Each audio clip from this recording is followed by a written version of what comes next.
अध्यक्ष महोदय, मैं आपका धन्यवाद देना चाहता हूं कि इस महत्वपूर्ण विषय पे मुझे बोलने का मौका दे रहे हैं। मैं अपने साथी माननीय सदस्य गौरव गोगोई जी के से सहमत हूं। बहुत सारे महत्वपूर्ण उन्होंने बिंदु उठाए और अध्यक्ष महोदय,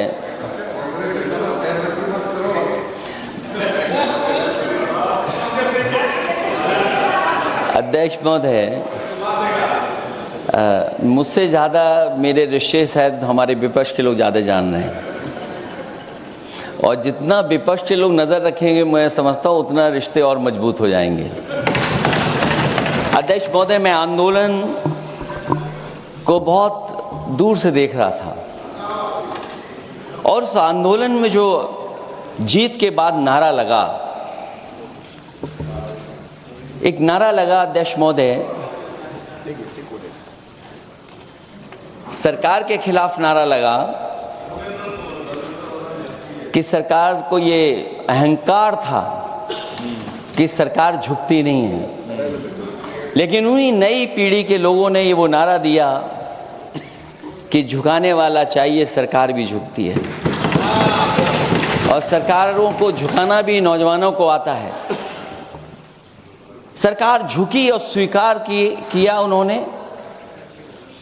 जो करोड़ों नौजवान जो मांग कर रहे थे कि सबसे पहले जो मंत्री जी हैं वो इस्तीफा दें, और बिंदु दूसरे अलग हैं जो हम लोगों को जानकारी में मिल रहा है। अध्यक्ष महोदय, सरकार हर विषय पर स्वीकार किया है, लेकिन पता नहीं अध्यक्ष महोदय ये बात समझ में नहीं आ रही है कि सदन में उन आश्वासनों को क्यों नहीं रख रही है सरकार जो सहमति बनी है। और उसके बाद अध्यक्ष महोदय, हम लोगों ने देखा कि जब मंत्री जी लौटे हैं, मंत्री नहीं रहे, उसके बाद सदन के बाहर उनका स्वागत किया गया। अध्यक्ष महोदय, जो स्वागत हुआ उसके लिए हमें कोई शिकायत नहीं है, लेकिन माननीय सदस्यों को कितनी बड़ी राहत मिली होगी, कितने बड़े संकट से बचाया उन्होंने। एक प्रधान जी को हटा करके प्रधानमंत्री बचा लिया आपने। और ऐसा अध्यक्ष महोदय आंदोलन किसी ने नहीं देखा, जिस आंदोलन में नई पीढ़ी के लोग, कम उम्र के लोग निकल करके आ गए और जो नारे दिए गए। ये सरकार पिछले कई वर्षों से नकारात्मक प्रचार पर टिकी हुई थी, नकारात्मक राजनीति करती थी और न जाने कितने हजार करोड़ रुपए खर्च किए होंगे सरकार ने नकारात्मक राजनीति के लिए। लेकिन नई पीढ़ी को मैं बधाई देना चाहता हूं, उनके मनोबल को और उनकी एकता को, और जिस तरीके से उन्होंने प्रचार किया, अंततः सरकार को झुकना पड़ गया। भाजपा वचन नहीं देती, जुमला देती है। तो मुझे उम्मीद है कि सभी युवा नौजवानों का जो मांग की है उन्होंने, उन सभी मांगों को सरकार स्वीकार करेगी। और सरकार ये भी स्वीकार कर लिया होगा कि कोई दल मजाक में बना तो कितनी बड़ा दल बन गया। जो कोई चीज मजाक से शुरू हुई वो कितना सीरियस हो गई, और इतना सीरियस हुई कि हमारी सरकार लोकतांत्रिक हो गई कि जो उनको धरने पे बैठने दिया। सरकार लोकतांत्रिक थी कि उन्हें धरने पर बैठने दिया। हमने वो भी समय देखा है कि जहां पर धरने पर नहीं बैठने दिया, वर्षों वर्ष लोग बैठे रहे धरने पर, उनकी सुनी नहीं गई। इसी दिल्ली को घेरा था किसानों ने, और सरकार को लगा कि चुनाव आ गया तो सरकार ने तीनों काले कानून वापस ले लिए। जब सरकार घबरा जाती है, डर जाती है, तो सरकार स्वीकार कर लेती है। इसीलिए वो नारा मुझे अक्सर याद आ जाता है कहीं कि झुकाने वाला चाहिए, सरकार भी झुकती है। जो विषय लाया गया है कि prevention of unlawful means act, सरकार को कम से कम ये बताना चाहिए था कि 2024 में जब ये लेकर के आए थे तो आज 2026 में कैसे पेपर लीक हो। और केवल गिनती के 1-2 पेपर लीक नहीं हुए हैं। ये ऐसा आंदोलन रहा जिसमें माँ बाप और नई पीढ़ी के लोग सब जुड़ गए। अगर हम ये माने कि 20 लाख बच्चों ने परीक्षा लिखी थी और उनके घर परिवार के सदस्यों को हम उसमें जोड़ दें, दादा दादी, माँ बाप और परिवार का कोई सदस्य, तो 5 लोग प्रभावित थे। और 5 गुणा 20, 1 करोड़ लोग नाराज हुए सरकार से। और अक्सर हम पॉलिटिकल लोग हैं, हम लोग जानते हैं जब कभी आंदोलन करते हैं तो कितनी तैयारी करानी पड़ती है, गाड़ियों का इंतजाम, खाने का इंतजाम और इंतजाम। लेकिन ये पहला आंदोलन देखा कि जिसमें माँ बाप भी जुड़ गए और कहा कि जाओ बच्चों आंदोलन करो, हम आपके साथ हैं। ये पहला आंदोलन ऐसा देखने को मिला है। और केवल दिल्ली में नहीं हुआ ये, केवल दिल्ली में नहीं हुआ ये। अगर ये बात गलत है, अगर ये बात अध्यक्ष महोदय गलत लग रही है, तो देश के होम मिनिस्टर साहब को ले आइए, वो सब एक्सप्लेन कर देंगे।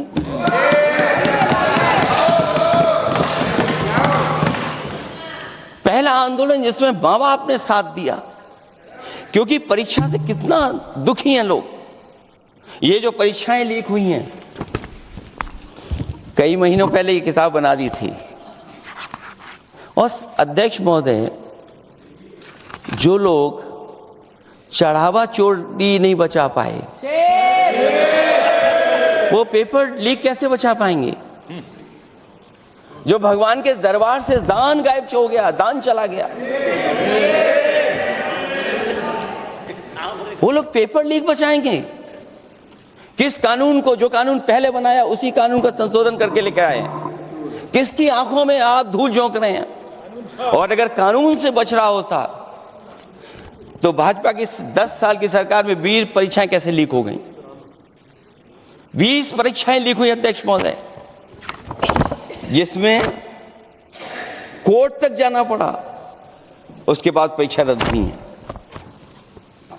दरोगा भर्ती का पेपर लीक हो गया, जूनियर इंजीनियरिंग के भर्ती का पेपर लीक हो गया, ग्राम विकास पंचायत अधिकारी का पर्चा लीक हो गया, नलकूप चालक भर्ती का, यूपी टीईटी का परीक्षा लीक हुआ। और एक बार नहीं हुआ, 3 बार पेपर लीक हुआ यूपी टेट का। हाई स्कूल बोर्ड का परीक्षा लीक कर दिया, इंटरमीडिएट की बोर्ड की परीक्षा लीक हुई, इंटरमीडिएट का फिर परीक्षा का लीक हुआ, कई बार हुई। सिपाही भर्ती लीक हुई। आप सोचिए कितनी परीक्षाएं लीक हुई हैं। और नीट परीक्षा कोई पहली बार लीक नहीं हुई, दोबारा लीक हो गई, कानून बनने के बाद लीक हुई। सहायक प्रोफेसर भर्ती लीक है, लेखपाल भर्ती लीक हुई।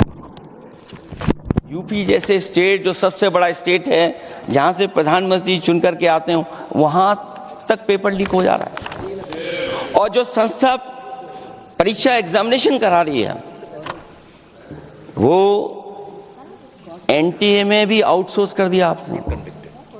हम विपक्ष के लोगों को तो डर ये लगता है अध्यक्ष महोदय, कहीं ऐसा ना हो कि ये पूरी सरकार को आउटसोर्स कर दें। आउटसोर्स सरकार है, जो सबसे विश्वसनीय संस्था है, उसमें आउटसोर्स पे आपने कर्मचारियों को रखा हुआ है। किस बात की जवाबदेही है? यही अकाउंटेबिलिटी है आपकी? कहीं अकाउंटेबिलिटी ये तो नहीं है? आप अकाउंटेबिलिटी को ये कहीं समझ बैठे हो कि अकाउंट को भर दे वो एबिलिटी वाला ही हमें चाहिए? कहीं वो अकाउंटेबिलिटी तो नहीं है? आप बताइए, एनटीए को आउटसोर्स किया हुआ है आपने। जिस संस्था की जिम्मेदारी है महत्वपूर्ण परीक्षा कराने की, उसमें सब आउटसोर्स। और ये सच कहा कि कांग्रेस पार्टी के माननीय सदस्य ने मांग की है कि वो हम लोगों को पता होना चाहिए आखिरकार कौन लोग थे जो आउटसोर्स होकर के बैठ करके परीक्षा में इस तरह की घोटाला कर रहे थे। आखिरकार जवाबदेही क्या है, किसकी थी? और फिर केवल नीट की परीक्षा की बात करें और परीक्षाओं की बात करें,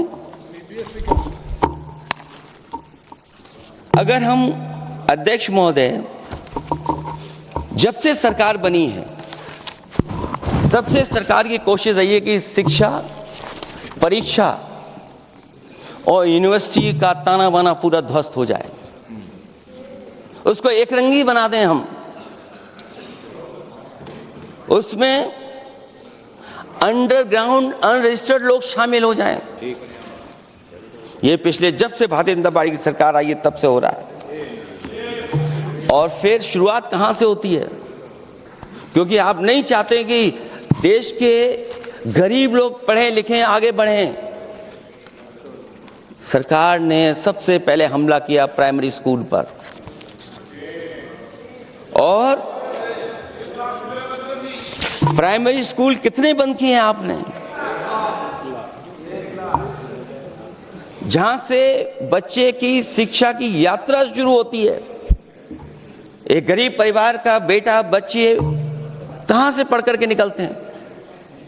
सबसे पहले प्राथमिक शिक्षा सरकारी स्कूलों से पढ़ करके निकलते हैं। हमारे बहुत सारे माननीय सदस्य होंगे, वो उन्हीं प्राथमिक विद्यालयों से पढ़ करके आज इस सदन तक पहुंचे होंगे। आपने सबसे पहले स्कूलों पे हमला किया, और प्राइमरी से लेकर के नौकरी तक पे आपने हमला किया है। युवाओं के भविष्य पर आपने चोट पहुंचाने का काम किया है।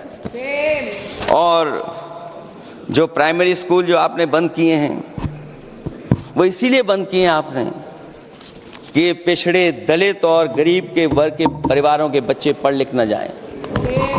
क्योंकि आज भी अगर हम देखते हैं प्राइमरी स्कूल में कौन पढ़ने जा रहा है?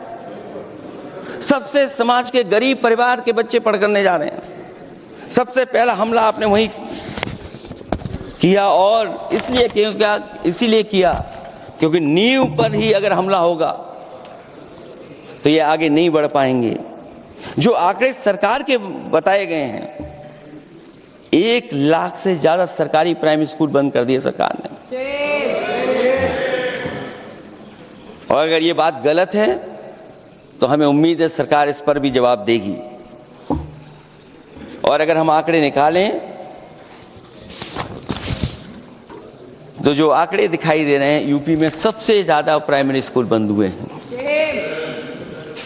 और ये सरकार के आंकड़े हैं कि 7 लाख से ऊपर विद्यालय थे जो अब 6 लाख रह गए हैं। और यूपी में तो सबसे ज्यादा बंद हुए हैं। उत्तर प्रदेश में 26,386 सरकारी प्राइमरी स्कूल बंद कर दिए सरकार ने। और केवल प्राइमरी स्कूल बंद नहीं किए हैं, नौकरी पे भी हमला किया है। 69,000 शिक्षक भर्ती को लेकर के बड़े पैमाने पर घोटाला किया गया। और घोटाला इतना बड़ा है कि वो सभी कोर्टों में गए हैं और पिछले कई वर्षों से आंदोलन कर रहे हैं। कोई स्थान नहीं बचा अध्यक्ष महोदय जहां पर वो शिक्षक भर्ती के लोग न गए हों। मंत्रियों के यहाँ गए हैं, आंदोलन किया है, हाई कोर्ट गए हैं, सुप्रीम कोर्ट गए हैं। लेकिन देखिए सरकार भी कमाल की है कि सरकार उनको नौकरी नहीं देना चाहती। और इसलिए नौकरी नहीं देना चाहती है क्योंकि उन्होंने भर्ती गलत की है। और भर्ती में जिन लोगों का अधिकार छीना है वो सबसे ज्यादा पिछड़े और दलित परिवार के बेटे, जिनका अधिकार इस सरकार ने छीना है। और ये अगर बात नहीं ठीक है तो हमें उम्मीद है कि सरकार इसका भी जवाब देगी। माध्यमिक स्कूलों को भी बंद किया जा रहा है और बड़े पैमाने पे स्कूल बंद हुए हैं। और जो बोर्ड की परीक्षाएं लीक हुई हैं, पूरे देश में बड़े पैमाने पर बोर्ड परीक्षाओं के पेपर लीक किए गए हैं। अध्यक्ष महोदय, हम जानना चाहते हैं कि आखिरकार 10वीं और 12वीं के पेपर लीक क्यों हो रहे हैं? 10वीं और 12वीं के पेपर लीक क्यों हो रहे हैं? इसके लिए अगर कोई सरकार के पास जवाब हो तो बताएं।